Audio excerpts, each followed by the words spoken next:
Le professeur s'écria « Tu sens le poisson ?» et expulsa le fils du pêcheur noir.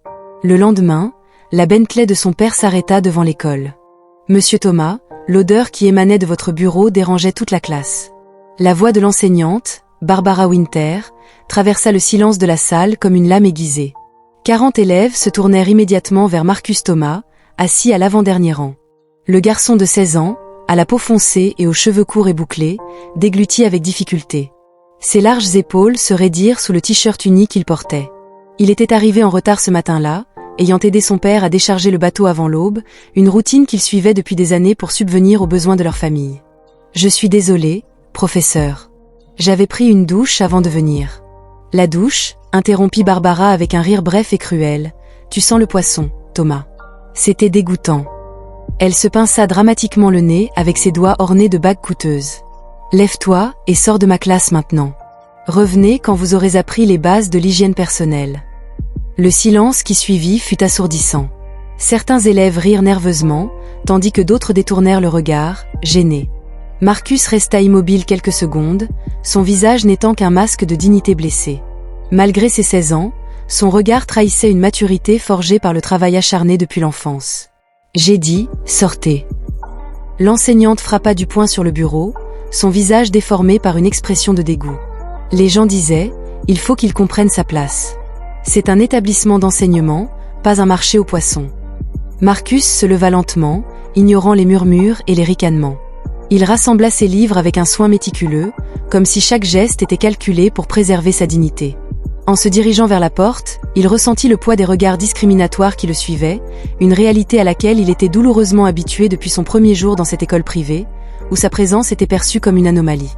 Madame Winters enseignait la littérature à la prestigieuse Westwood Academy depuis 20 ans. Fille d'une famille traditionnelle, elle cultivait un sentiment de supériorité qui influençait son traitement des élèves qu'elle considérait comme inadaptés aux normes de l'institution. Marcus était un étudiant boursier, le seul élève noir de sa classe, et cela, vu sous un angle déformé par l'hiver, était un affront à l'excellence de l'académie. Dans le couloir vide, Marcus s'appuya contre les casiers en métal froid, respirant profondément pour retenir les larmes qui menaçaient de couler. Ce n'était pas la première fois qu'il était humilié en raison de son statut de fils de pêcheur. Depuis qu'il avait obtenu la bourse pour ses notes exceptionnelles, certains professeurs et élèves s'étaient donné pour mission de lui rappeler constamment qu'il n'avait pas sa place ici. Son téléphone portable vibra dans sa poche. Un message de son père. « Tout va bien, fiston ? Je me suis rappelé qu'aujourd'hui, c'était le jour de la présentation de votre projet.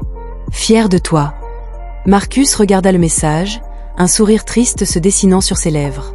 Son père, Raymond Thomas, n'avait aucune idée de ce qui venait de se passer. Un homme travailleur qui se levait à 4 heures du matin chaque jour pour s'assurer que son fils ait des opportunités qu'il n'avait jamais eues, un homme qui, malgré les circonstances, lui avait toujours enseigné la dignité et le respect de soi. « Je vais bien, papa. » La présentation a été reportée. Il avait menti, incapable d'inquiéter son père avec un nouvel incident de préjugés. Ce que personne dans cette école ne savait, pas même ses quelques amis, c'était que Raymond Thomas, le pêcheur, n'était pas un simple travailleur de la mer. L'humiliation que Marcus venait de subir allait être le catalyseur d'une révélation que personne dans cette académie arrogante ne pourrait jamais imaginer. Marcus rangea son téléphone, son expression changeant subtilement. Derrière son regard blessé, une étincelle de détermination s'alluma. Il y avait un secret gardé par 3 générations de la famille Thomas. Un secret qui protégeait Marcus de révéler la véritable nature de l'empire que son père et son grand-père avaient discrètement construit.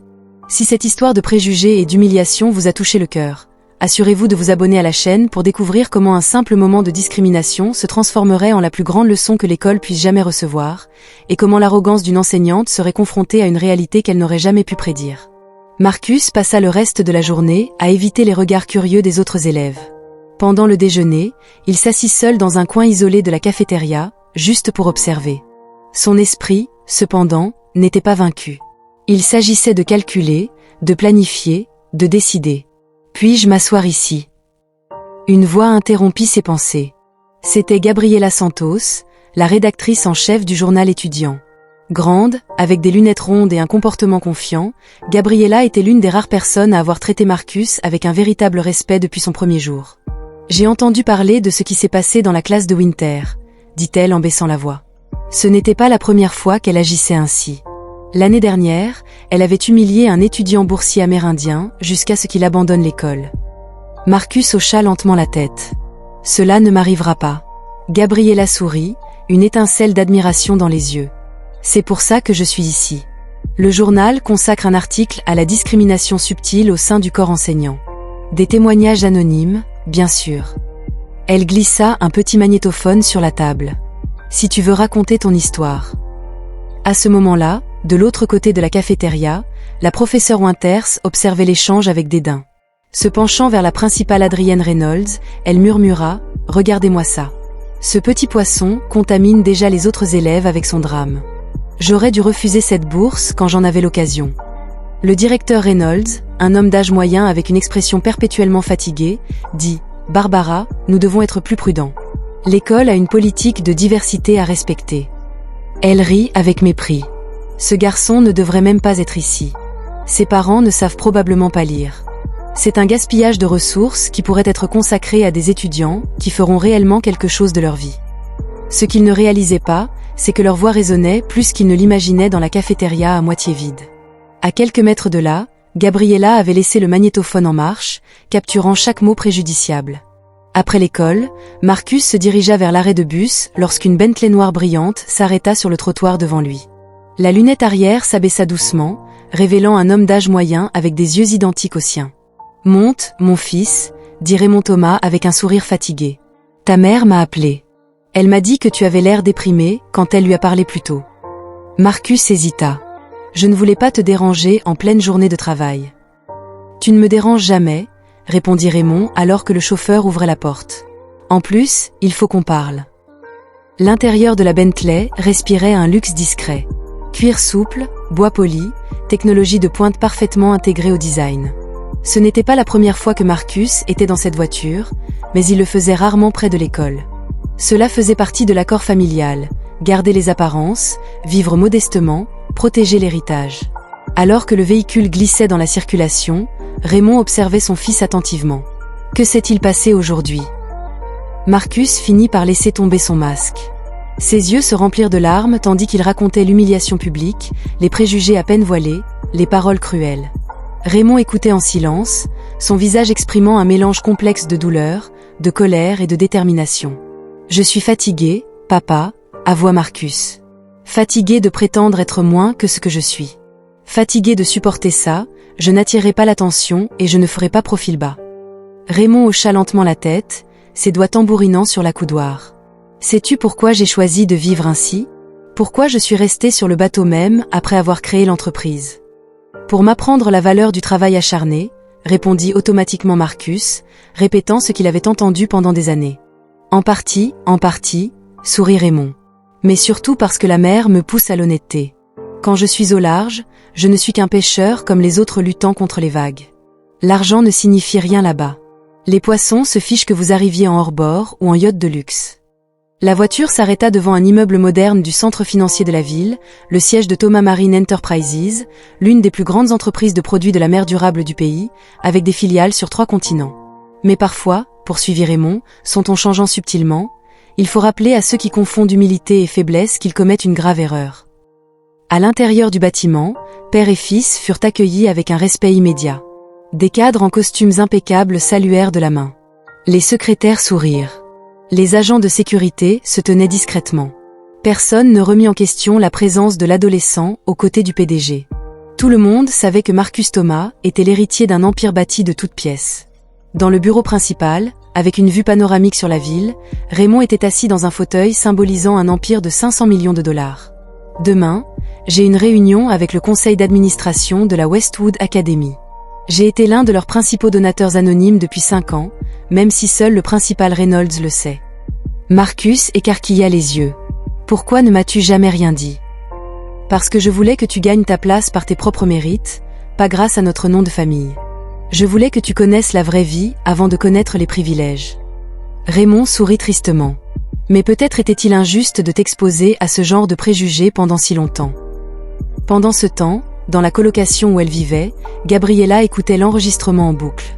Les paroles du professeur Winter étaient sans équivoque, explicites dans leurs préjugés. Ce qui avait commencé comme un article pour le journal de l'école semblait maintenant bien plus important, quelque chose qui pourrait avoir de réelles conséquences. Son téléphone vibra, un message de Marcus. « Je dois te dire quelque chose d'important demain avant le cours. Sois prête avec l'enregistreur. » Ce que Marcus ne révéla pas, c'est qu'aux côtés de son père, il organisait la plus grande leçon que la Westwood Academy aurait jamais reçue. Une leçon sur le fait de ne jamais juger les gens sur leur apparence, leur origine ou leur profession. Une leçon de respect que le professeur Barbara Winters n'oublierait jamais. Cette nuit-là, alors que Barbara Winters dormait paisiblement dans sa luxueuse demeure d'une banlieue aisée, ignorant l'approche de la tempête, Raymond Thomas passa une série d'appels téléphoniques. Des conseillers d'orientation, d'autres parents influents, et même un contact au ministère de l'Éducation de l'État. La machine était lancée. L'enseignante qui pensait avoir affaire au fils d'un simple pêcheur allait découvrir qu'elle avait non seulement piégé un ours endormi, mais un requin du monde des affaires qui protégeait son fils avec la même férocité avec laquelle il avait bâti son empire, patiemment, stratégiquement, et sans pitié pour quiconque menaçait sa famille. Le lendemain matin, la routine à la Westwood Academy reprit comme d'habitude. Les élèves arrivèrent dans leur voiture de luxe. Les professeurs relisaient précipitamment leurs notes, et Barbara Winters traversa le parking avec son air de supériorité habituel. C'est alors qu'un éclat intense et inhabituel attira l'attention de tous. Une Bentley Continental GT noire, impeccablement polie, franchit majestueusement l'entrée principale. Le silence du moteur de ce véhicule d'un $250,000 contrastait avec un bourdonnement qui se répandit aussitôt dans la cour. « À qui est cette voiture ?» murmura l'un d'eux. « Étudiant. » « Ce doit être un donateur important, » répondit un autre. La Bentley se gara précisément à l'emplacement réservé aux visiteurs d'exception. Le chauffeur en uniforme sortit le premier, ouvrant la portière pour révéler Raymond Thomas, vêtu d'un costume italien sur mesure, dégageant l'aura de pouvoir inimitable que seuls les milliardaires possèdent naturellement. Mais ce fut la deuxième portière qui suscita un véritable émoi lorsque Marcus sortit du véhicule, vêtu simplement, mais tenant son sac à dos avec une assurance renouvelée. Barbara Winters se figea sur place, son café manquant de tomber de sa main tremblante. « C'était le garçon qui sentait le poisson », murmura quelqu'un, celui qu'elle avait mis à la porte la veille. Dans le hall principal, le principal Reynolds attendait nerveusement. « Monsieur Thomas, nous ne vous attendions pas aujourd'hui.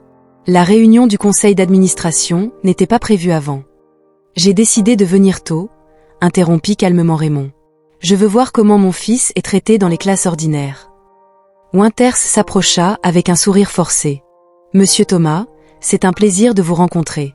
Je suis Barbara Winters, professeure de... »« Je sais exactement qui vous êtes, madame, » répondit froidement Raymond. « Mon fils m'a beaucoup parlé de vos méthodes d'enseignement. » Un silence tendu s'installa.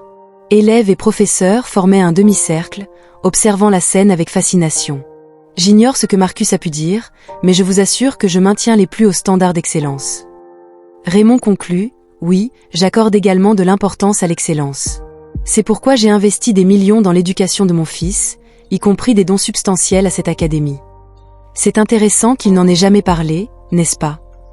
Il préférait être reconnu uniquement pour ses mérites. Le visage de Barbara se décomposa. Je pense que nous devrions poursuivre cette conversation en salle de conférence, intervint le directeur Reynolds, transpirant à grosses gouttes. Pas du tout, répondit Raymond. Ce que j'ai à dire profitera à tout le monde ici. C'est alors que Gabriella émergea de la foule, son petit magnétophone à la main.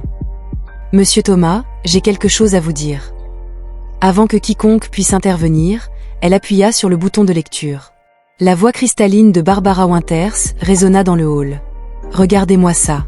Le petit pêcheur contamine déjà les autres élèves avec ses drames. J'aurais dû refuser cette bourse quand j'en avais l'occasion. Et le plus accablant, c'est que ce garçon ne devrait même pas être là. Ses parents ne savent probablement pas lire. C'est un gaspillage de ressources qui pourrait être consacré à des élèves qui feront vraiment quelque chose de leur vie. » Certains professeurs baissèrent la tête de honte.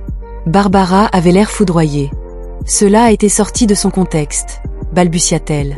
Raymond inclina la tête, l'air mêlé de déception et de détermination. Il serait intéressant de connaître le contexte de tels commentaires, professeur, surtout si l'on considère que ce pêcheur à peine alphabétisé possède 3 brevets dans l'industrie maritime et a révolutionné la pêche durable mondiale. Il se tourna vers le directeur. J'aimerais également comprendre le contexte approprié qui permet à un enseignant d'humilier publiquement un élève à cause de son odeur, de son origine ou de sa profession familiale. À ce moment-là, Marcus s'avança. Toute l'école observa dans un silence absolu. « Je ne suis pas venu ici pour détruire la carrière de qui que ce soit, » dit-il avec une maturité surprenante. « Je suis venu ici pour apprendre et être respecté comme tous les autres élèves. Je ne veux pas de privilèges en raison de qui est mon père ou de ce qu'il a construit. » Raymond sourit discrètement, la fierté brillait dans son regard. « Cependant, poursuivit Marcus, je n'accepterai pas d'être humilié par ceux qui sont censés m'enseigner. Notre famille a bâti un empire basé sur le respect, le travail acharné et l'intégrité. Ce sont les mêmes valeurs que cette institution prétend promouvoir. » Gabriella fit un pas en avant. « En tant que rédactrice en chef du journal de l'école, j'ai enregistré cela pour un article sur la discrimination au sein du corps enseignant. J'ai d'autres déclarations anonymes. Les preuves dressent un tableau clair. » Le directeur Reynolds semblait sur le point de s'évanouir. « Monsieur Thomas, nous pouvons régler ce problème en interne. » « Ce n'est pas nécessaire. » « Au contraire, interrompit Raymond.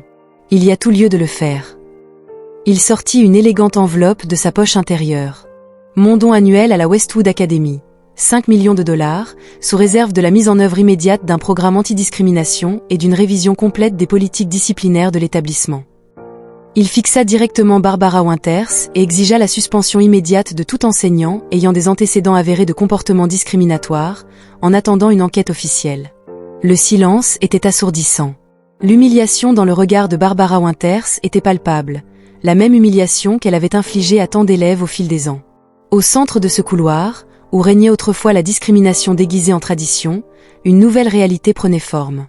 Le pouvoir ne résidait pas dans des vêtements coûteux, ni dans des noms de famille prestigieux, mais dans la dignité avec laquelle une personne affrontait l'injustice et le courage de ceux qui refusaient qu'elle perdure. 3 mois s'étaient écoulés depuis cette confrontation historique à la Westwood Academy. Ce qui avait commencé comme un acte de discrimination contre un seul élève avait déclenché une profonde transformation au sein de l'établissement. Dans l'auditorium récemment rénové, Marcus Thomas se tenait discrètement au fond tandis que le directeur Reynolds présentait le nouveau programme de dignité et d'inclusion à un public composé de parents, d'élèves et d'enseignants. Les regards occasionnels dans sa direction n'étaient plus dédaigneux, mais respectueux. Au cours des 90 derniers jours, Reynolds annonça avoir visiblement changé d'attitude. Nous avons mis en place une formation obligatoire contre la discrimination pour tout le personnel, révisé en profondeur notre code de discipline et créé un comité d'éthique composé de représentants de différents milieux ethniques et socio-économiques. Au premier rang, Raymond Thomas hocha discrètement la tête. Son don de 5 millions de dollars n'était pas un simple geste. Il s'accompagnait d'exigences claires de changements structurels et de délais stricts de mise en œuvre. Barbara Winters n'était pas présente. Suite à une enquête indépendante ayant révélé des comportements discriminatoires qui duraient depuis plus de 10 ans, la célèbre éducatrice avait été définitivement exclue de l'enseignement. Le scandale avait même fait la une des journaux locaux, entachant irrémédiablement sa réputation. Des sources proches d'elle rapportaient qu'elle vivait recluse, incapable de trouver un emploi dans un établissement d'enseignement réputé. Le véritable changement, poursuivit Reynolds, s'est produit lorsque nous avons commencé à écouter. Une écoute sincère, sans a priori ni idée préconçue. Nous avons découvert que de nombreux étudiants boursiers se heurtaient à des obstacles que nous n'avions jamais perçus. Au dernier rang, Gabriella souriait. Le journal étudiant qu'elle rédigeait était devenu une puissante tribune pour des voix jusque-là réduites au silence.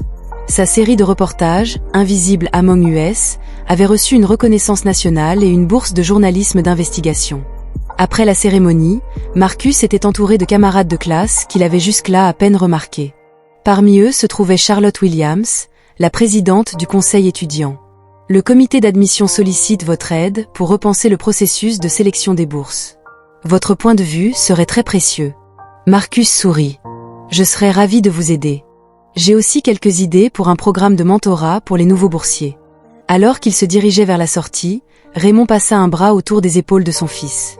Fier de toi, Marcus. Tu aurais pu utiliser toute cette situation à ton avantage ou pour faire étalage de notre position, mais tu as choisi d'en faire quelque chose de plus grand. J'ai appris des meilleurs, répondit Marcus. Maman disait toujours que notre richesse n'a de valeur que si elle peut apporter un réel changement. C'était vrai. Gloria Thomas, décédée 5 ans plus tôt, avait été la force morale de la famille. Anthropologue spécialisée dans l'étude des communautés de pêcheurs traditionnels, elle avait inspiré Raymond à transformer son petit bateau de pêche en une entreprise respectueuse de l'océan et de ceux qui en dépendent. Sur le parking, Gabriella rejoignit Marcus. Mon rédacteur en chef du National Magazine veut publier une version plus longue de mon histoire, dit-elle, rayonnante. Il souhaite aussi intégrer des histoires d'autres écoles. C'est fantastique, répondit Marcus en la serrant brièvement dans ses bras. J'ai toujours su que ton travail était plus important que celui de Westwood. Et toi? Demanda Gabriella. Harvard, Stanford ou Yale. Je sais que tu as choisi toutes ces universités. Marcus hésita. En fait, j'ai choisi l'université d'État. Vraiment? Avec tes notes et tes ressources, tu pouvais aller n'importe où. Exactement, répondit-il. Et j'ai choisi de rester ici. Le vrai changement se produit quand on reste et qu'on affronte les problèmes, pas quand on fuit vers des environnements plus confortables. Le mois suivant, la Westwood Academy accueillait sa promotion la plus nombreuse et la plus diversifiée d'étudiants boursiers. Le programme mis en place par Marcus, qui combinait soutien scolaire, mentorat et ressources pratiques, garantissait à chaque élève l'épanouissement, quel que soit son milieu. Raymond Thomas resta membre du conseil d'administration de l'établissement, désormais en tant que membre officiel plutôt que comme donateur anonyme. Son expérience de transformation d'une petite entreprise familiale en un empire durable s'avéra inestimable pour une institution qui avait besoin de se réinventer. Quant à l'ancienne salle de classe de Madame Winters, elle avait été transformée en centre Gloria Thomas pour les études culturelles, un espace dédié à la célébration de la diversité et à la discussion ouverte sur les préjugés, les privilèges et l'inclusion. Par un après-midi ensoleillé, alors que Marcus guidait un groupe d'étudiants boursiers de première année sur le campus, l'un d'eux demanda « Est-ce vrai que tu as été renvoyé d'une classe parce que tu sentais le poisson ?»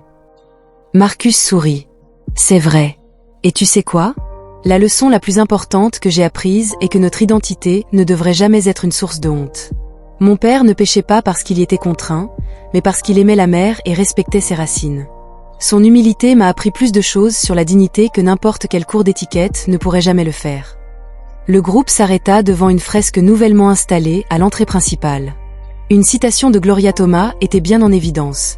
Le véritable caractère d'une société ne se révèle pas dans la manière dont elle traite ses membres les plus privilégiés, mais dans la manière dont elle reconnaît la dignité de ceux qui ont été historiquement marginalisés. Sous la citation se trouvait une photographie de Raymond Thomas, jeune et souriant, sur son premier bateau de pêche avec le petit Marcus à ses côtés. Un rappel que le respect ne se mesure pas à la taille de la voiture que vous conduisez ou au prestige de votre nom de famille, mais à l'intégrité avec laquelle vous traitez chaque être humain, quelle que soit son apparence ou son origine. Dans un monde où les préjugés se cachent souvent derrière des sourires polis et des institutions respectables, l'histoire de Marcus Thomas est devenue un puissant rappel que le véritable changement commence par une personne qui refuse d'accepter l'injustice, même lorsqu'elle est déguisée en tradition ou en excellence. Si cette histoire de dépassement de l'adversité et de transformation a touché votre cœur, n'oubliez pas de vous abonner à la chaîne pour découvrir d'autres récits montrant comment de petits moments de courage peuvent déclencher des vagues de changement qui transcendent les générations. Après tout, la meilleure réponse aux préjugés n'est jamais la vengeance, mais la création d'un monde où chacun peut être respecté pour ce qu'il est, et non pour ce qu'il a ou d'où il vient.